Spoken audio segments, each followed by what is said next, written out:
to talk to Meara. Ladies, thank you so much for taking the time to talk to us. Thank you for having us. Thank you so much. Yeah, this is my favorite part of the week, is when I get to talk to authors, and I've never met Alissa before, and I haven't talked to Meara in ages.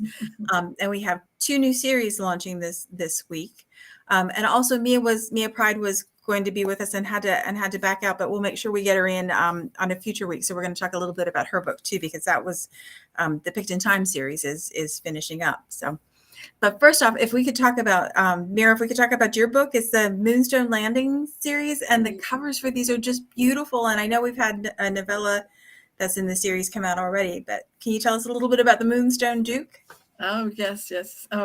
So, I had this series. I wrote all the 3 books at once before turning any of them in, because I just wanted to make sure that I had all of like all the little details, so I didn't have to go back and go, oh no, I should have said he was born this way, or he had 3 kids, or 3 siblings, or whatever.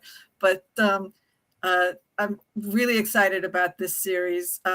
It's I've spent the last 2 years working on the Book of, or more than that, 3-4 years. We have a lot of books in the Book of Love series, and now finally I have the Moonstone Landing series. These big books coming out now, the Moonstone Duke, the Moonstone Marquis, and the Moonstone Major these are wounded heroes. These are wounded warriors, and there's just something about, as I wrote them, it's still my style. It's light. You'll find humor in it, but there's just a lot of, it's very poignant also, as these heroes they're truly struggling. That's different for you. Yeah. It's but it's still, and I loved it because it is much more emotional. And the Moonstone Duke is whoops. Sorry. It's okay, as long as it was the computer and not you. Yeah. Sorry. I'll just.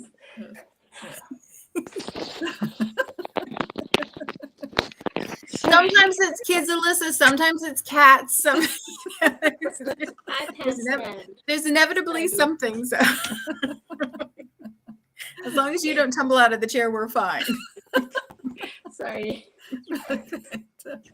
Yeah. So in the Moonstone Duke, so we've got the Duke. He went to war, the Napoleonic Wars, of course, because it's Regency, and he's come back, and he doesn't see where he fits in. So of course everybody is, the ton, and they're happy to have him back. He's handsome, he's rich, he's titled, he's everything. He's unmarried, everything a matchmaking mama dreams of, but he can't handle it. It's too much. He thinks he got through the war unscathed without physical injuries, but the emotional injury was a lot for him. And he can't sleep at night. He has really trouble. His dreams are very troubled, because he really feels like, why did I survive when others had, either were injured or didn't make it. And so he goes out to Moonstone Landing, and this whole series is really based on, it's just, Moonstone Landing is just this place. It's tranquil, it's by the sea, and magic just happens. It's not a magical book, but it's a place where he can kind of wind down and find who he just who he is now going forward in peacetime. And of course he meets, the opening scene is he meets my 3 heroines. I introduced the 3 heroines in the very first novella, which was put out in the Halloween anthology in 2021. So of course I don't write scary. I don't write the thing. And that the Moonstone Landing, that novella itself, was really just it's like a Ghost and Mrs. Muir. So it was the aunt of these 3 girls who owned Moonstone Cottage, and fell in love with the ghost captain who used to own, who died a year prior to her buying it, and used to own it. So of course that was a really very romantic story, very romantic novella. And I think some of the reviews for it was just probably some of the most heartfelt and most beautiful. I mean, I had a lot of people who were contacting me and were just saying it was one of the best stories they'd ever read. But that introduced this series. And this is what it is. It's just like when you fall in love, it's true magic, it's true enchantment. Mm-hmm. It's the salvation that the heroes were hoping for. So we have they were 3 little girls when I introduced them, and now they're grown up. The aunt has died, and they are living in Moonstone Cottage. And so the Moonstone Duke, he's moved out. He's their neighbor. And so the eldest daughter, Henley, is the one that he's going to fall in love with. Now she's gone to, they meet because she's trying to figure out how to attack how to approach this guardian who's taken over their trust funds and basically completely cut them off, using it for himself. There's always a nefarious one of those. Always bad things with the money. Yes, always something. So as she's distracted, she hurts herself. She falls. She injures her hand, and this is how they meet. So he's helping her, healing the hand and whatever. And she's also thinking of, well, if I married, do you think, she's thinking to herself, well, if I ask him to marry me, then, I'd have this Duke on my side, I'd be married, and the terms of the trust, that she can't get her, that the evil cousin has his hands on, will automatically come to her because of this. So as she's thinking it, he is thinking the same thing, like, this girl, there's starlight in her eyes, and he can't let her go. So she's thinking of a marriage of convenience, and he's looking at it going, this is the girl for me. So it's a wonderful, it's really wonderful. But and then it's going to be followed up by the Moonstone Marquis, which I introduced that character in. That was on pre-order now. And the Duke, yes, it's on pre-order now. And I know my readers know, because I've been posting about it. The Duke is all these guys, the 3 of them, the Marquis, the Duke, and the Major, they're very hot heroes. They're alphas, they're warriors, and they've got that tender part because they're wounded. Well, the Marquis, he's actually physically lost his arm. So he's and he was a bad boy to begin with. So he's not handling it this well at all. He's angry. He's this. So as I wrote him into the Duke as the secondary character, I knew that he's got to have his book. And the guy is flaming hot. He's just like, forget it. He's like a wildfire. He's great. And the second sister, Phoebe, is the one who's going to handle him. So, but I've had just so much fun with the series. So it was fun to see a new series come across my desk from you, because we've been doing the Book of Love for a long time. Long time, yes. But I also love the way you talk about your romance too, because there's always something magical or mystical or lovely about it, but it's not paranormal. Like I love that kind of, when you say enchanted, that's what it feels like. That there's just this enchanting bit to each of them. So. It's nice to hear you. And that's really how I look at the romance. These stories, they could be sexy, but it's not really about the sex. It's just about that falling in love, that moment where you've got these big cynical guys who just don't see how they're ever going to be happily married, and then the right girl comes along and the world changes. The world changes, exactly. Yeah. Oh, wonderful. It sounds so exciting, and I'm looking forward to seeing the rest of them too. So thank you. So Alissa, this is your first Dragonblade book. Yes. Yeah. And you've got girls too. You've got a series of there's the Grantham Girls. Yes. the Grantham girls. Three sisters. Yes, three And sisters. the Duke and the Lady Gardener. And Yes. yours is part of the Sweet Dream line. Yes, Yeah. yes. And it's so it's three sisters, and the oldest one, her name's Alexandra, and she's quite unconventional. And the way she meets the hero is she holds him up in his carriage. So it's quite a fun start to the book. And she's quite cheeky, and she's quite impetuous and young. And the Duke is worldly wise, sophisticated, and the leader of society. So it's quite a fun start, because there she is, dressed as a boy, holding him up, and then he kind of figures out there's something about her that isn't quite right, that he doesn't know what it is. So he manages to actually, to kind of get rid of her gun, and then she rides away, and so it's a lot of fun.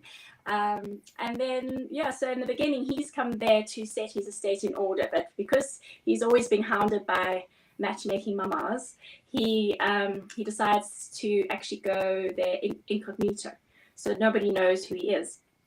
So that's also quite interesting, because he goes there just as Mr. Robert Chandlerly, and so she meets him as a commoner. He's not an aristocrat, although there are rumors that he has aristocratic connections.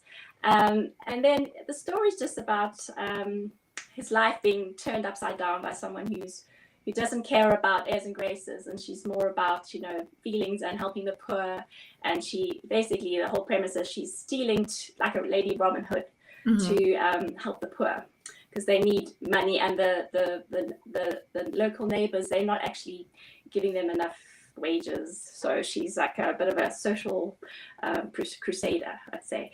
And so they connect very well, and socially there's a big connection between them. And then I think it's nice for him to meet someone who is able to make him look at his life in a different way, because he had to take on responsibility at a very young age. And I think the way he became known as a bit of a flirt is because he kind of had very serious duties, and then he would just have a bit of fun on the town. But then she doesn't trust him, because she thinks he's just has a reputation as a heartbreaker. So now he has to figure out how to actually win her over. So that's the premise. Yeah. Oh, so it's another he falls first one. Yeah, I think so. I love it when he falls first. Most of my books are like that. I don't know why. I like it when the hero falls first. Yep, I love those too. Those are some of my favorites. I do too.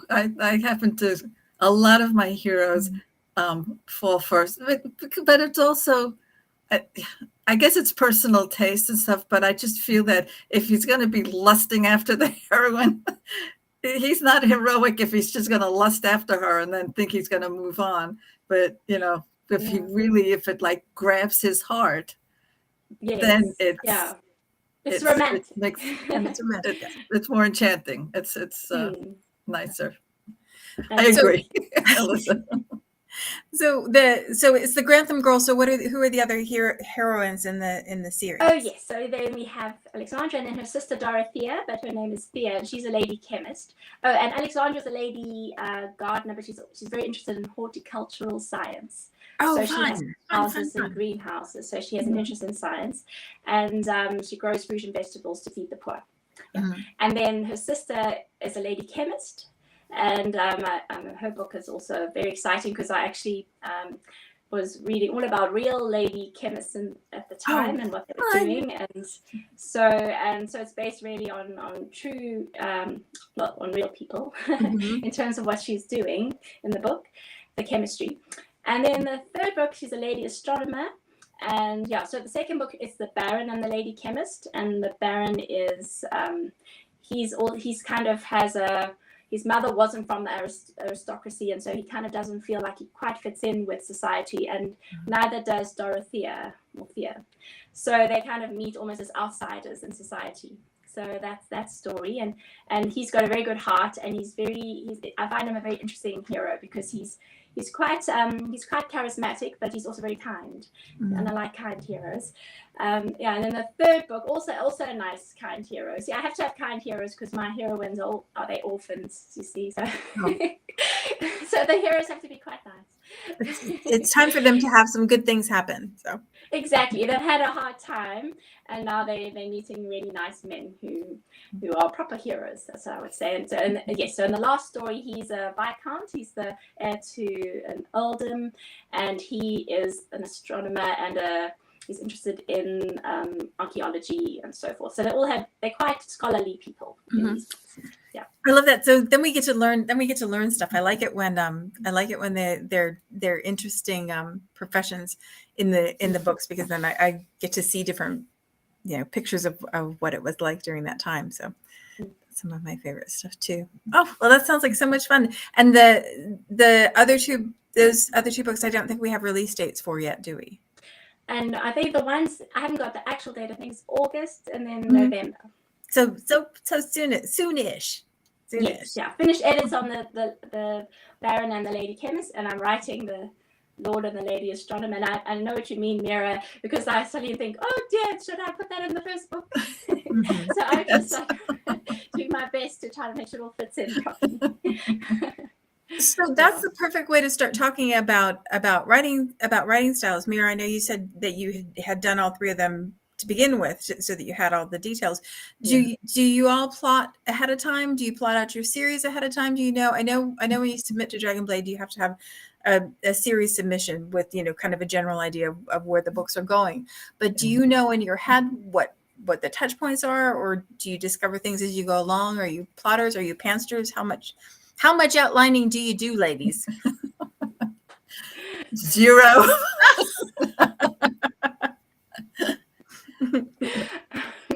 Well, I do the page that you have to send to Dragonblade, and then I know the beginning and I know the end, and then I'm like, oh, I discover it as I go often. So it's a surprise for both of you then. I wish it wasn't like that. That's stressful. Yeah. Well, when I say, I have a lot in my head, and I think a lot about before I even start, sit down. The characters are the most important because they basically will tell the story. Once I get the right ones matched, they kind of take off in my head. And so I know that I do have to have, whether it's a mystery or a problem of some sort or something. So we know that that's going to happen. But very much it's a matter of getting the right connection, putting the right hero with the right heroine. And, I think I've mentioned, they talk in my head. And if I dare get the wrong one, they let me know. That's absolutely not this one. I want that one. So they'll tell me who they want. So it works. Yeah, I have a similar thing. I get to know the characters only when I start writing. So I have an idea about them, and I always have I do have plot ideas, like overriding themes and how they're going to join up. I have a big picture idea. It's just the smaller parts that I have a sense of when they're going to happen. It's quite intuitive, but I use story architecture and plot points, and I'm very specific about having like this amount of words. And at this point in the story, I have this plot point, and at this point, and I have it all. I know exactly what I'm working towards, but I don't always know what that point is. But I know at that point something's going to happen, and it always does. Yeah. But I'm not always sure exactly what it's going to be. So often I'm working towards it, and then it's like, oh, the characters don't want to do that. So I'm like, another big thing will happen at that point. So it's quite a technical way of working, the overall structure, and then I kind of just see how it goes. But I do have a clear idea of the story architecture. Do you get the characters first, or do you get the plot first? Actually, I think it's often, I had to come up with a plot. That was, I'd never had to do that. Often it's the characters. But I was forced to do that because I had to write this outline. So first time I'd ever really done this one-page outline. It was so nice to have it. I was like, yay, I have a story. So it's, so when I'm forced to do it, then I came up with a plot. outline. Yeah. It's always so interesting to me to see which comes first. The characters or the plot. I think I always hear the characters first, and then I have to figure out like what's going to happen. And by the time I get about 3/4 of the way through, I'm thinking, well, I know now how it ends. You're gonna have to force yourself to correct. I know, but nobody else knows what. What happens to get through to finish it. Yeah. No, go ahead.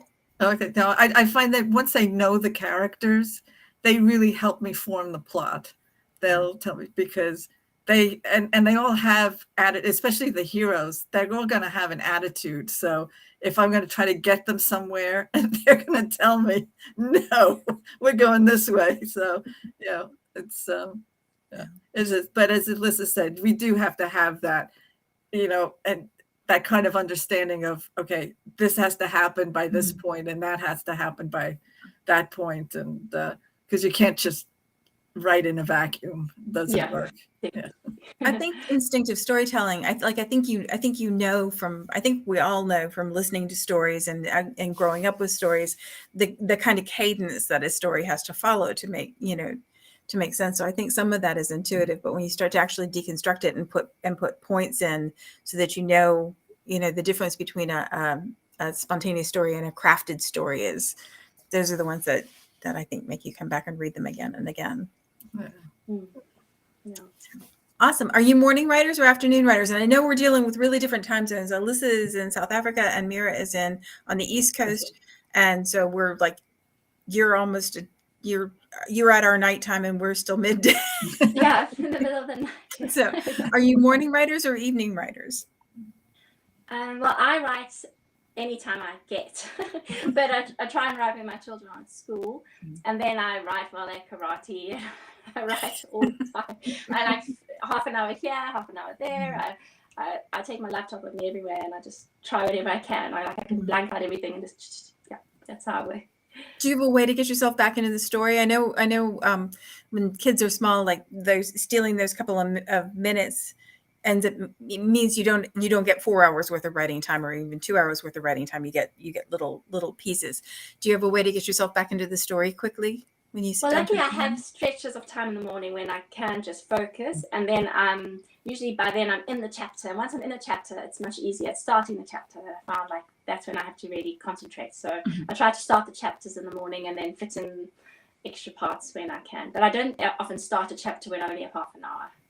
Yeah. Yeah. What about you, Meara? Are you morning or afternoon writer? Yeah, morning. Very much morning writer. I used to be, when the kids were little, I was a nighttime writer. But because that's when, once I put them to bed, then I could just do the uninterrupted. Yeah. But now it's switched. I write in the mornings, and I just find my head is clearer. That's all. Yeah. That's and if I do any editing, I'll do some editing at night, but usually morning is most productive. So, do you set word count goals for yourselves during the day of how many words that you want to get, or do you write by like I want to get a chapter done by this certain period of time? Well, I've never done it for 2 books in 1 year, so then I had a deadline. So then I worked out how many words and how many days, 6 days a week. And then I worked out exactly how many words a day I needed to. See, you say you don't plot, but there seems like there's an awful lot of planning going on here. Well, I was like, okay, I was panicking. I'm like, okay, I'm going to finish this. Okay, if I do 700 words a day, then I will get there. And then I don't feel so stressed. Yeah. So I worked out exactly, and I'm like, oh, I'm nearly there. Okay, keep writing 200 more words. Then I stop. Yeah. I do that. I don't count. Yeah, I don't count so much as I just try to write every single day. And some days are very difficult, but to get anything done. And then some days it's snowstorms, rainstorms. I'm sitting in my pajamas, don't have to go out. Those are great. I'll just keep writing until somebody stops me. But but otherwise, I don't set any limit on my any. It's just that I do sit at that computer every day. Yeah. And you've written just dozens and dozens of books at this point. So I imagine the process is fairly ingrained too. It's got these, I don't know how it happened. It's like all of a sudden I turn around and I think I have almost 60 books written. It's ridiculous. I don't even know how I did it. I don't really. Has it gotten any easier? Well, yeah, in a sense, it's gotten easier that it's like I'm more confident and I'm more aware. If something doesn't feel right, I know it right away. Yeah. But just in terms of, every book, it's like a new thing. And I have to love the hero and heroine. And if it's clicking, then yes, I feel confident. Then I know that the story will be, hopefully the readers will like it. It will be good. But yeah, and if it's just not clicking, I set it aside. I know this is not going to work. So yeah.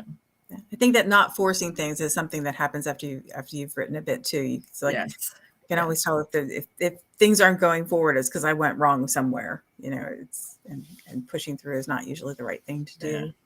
Yeah. Well, awesome. Well, ladies, it's been delightful to talk to you. I'd like to take just a minute to do Mia's book since she couldn't be with us. It is Where the Ocean Ends, and it's book 3 in the Picked in Time series. And I'm looking forward to Mia having a chance to come on and talk to us in the future, because we have lots of time travel books. We were talking about that the other day. We've got so many time travel series now, which is one of my favorite subgenres to read. And one of the interesting things about this book is that so often somebody goes back in time and falls in love back in time and stays back in time. And in this one, he goes back in time, the hero goes back in time, falls in love, and goes back to where he belongs, and she follows him. So I'm really that one comes out on Friday when the chat airs, when the talk airs. So I'm really looking forward to seeing what happens when a picked woman comes forward to 2023 and has to deal with all of the modern things instead of things from the past. I think we talk so often about what you'd miss if you went back in time, like the adjustments you'd have to make if you went that way, but I don't know that we often consider the adjustments the other way. So I'm really looking forward to that one. And hopefully we'll get a chance to talk to me in a couple weeks, in a couple of upcoming weeks. So, well, ladies, it was just like, it was lovely to talk to you. I'm glad that we had a chance to do this today. I'm going to put the links for all the books in the chat. So if you haven't gotten them yet, you can grab yours. Dragonblade books are the very best deals. I can do this like a car spiel because I do it every week, but it's true. Dragonblade books are the very best deal, pre-order and release, because they're less than like truck stop coffee at that point. So you would grab them.